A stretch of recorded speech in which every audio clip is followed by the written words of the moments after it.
welcome to the Divan, the Arab Cultural House, to present the artworks of the most important Egyptian artists of the 20th century here in Berlin fits perfectly with the Divan's mission of showcasing Arab culture in Germany. We had the opportunity to publish the world's first monograph on the artist in a bilingual version in German and Arab. Dubbed the people's sculptor, Heshmat used accessible materials to create art that spoke to and for ordinary people. His museum in Cairo, housed in his former home, stands as a testament to his wide-ranging practice. It remains one of a handful of artist house museums in Egypt. Heshmat was an Egyptian ceramicist and sculptor who carved his path through stone, remaining steadfast in expressing his Egyptian identity and nationalism through his work. Over the course of his career, Heshmat received major national and international recognition. He held numerous solo exhibitions in Egypt and internationally. Heshmat was instrumental in introducing small-format porcelain sculptures.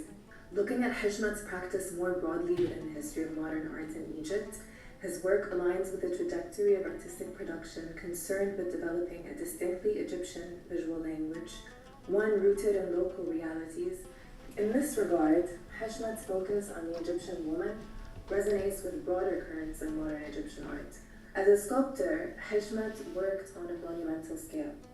His large public commissions combine symbolic national motifs with a formal clarity that draws from both Islamic and modernist aesthetics. It's precisely his work in such a monumental scale that made his work in porcelain so revolutionary. First, because he learned the technique himself in West Germany and introduced it to Egypt, where it was otherwise largely unfamiliar to artists. And second, because of his commitment to making art accessible to the average Egyptian citizen.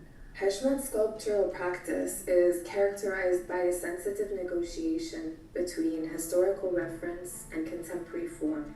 He sought somehow to forge a link between the aesthetics of Islamic ceramics from the Fatimid era and what were seen at the time as prevailing trends in the global art market. He worked across a variety of mediums and scales. Among these, he produced several wooden sculptures exploring similar themes.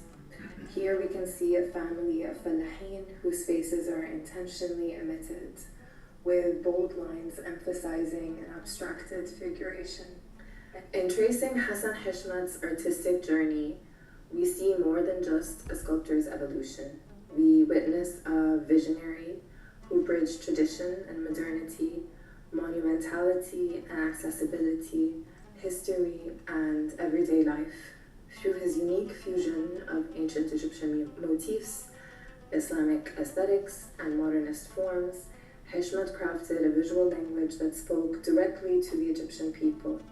His commitment to making art available beyond elite spaces, especially through his revolutionary porcelain sculptures, marks him not only as an artist, but as a cultural democratizer. Ultimately, Heshmat's legacy challenges us to rethink the relationship between art, identity, and society, reminding us that art is most powerful when it belongs to everyone. I'm very grateful for you to prepare this also for you as a new subject, and I look forward to further cooperation between the Divan, das Arabische Kulturhaus in Berlin, Leibniz-Zentrum Moderner Orient, you and possibly other scholars.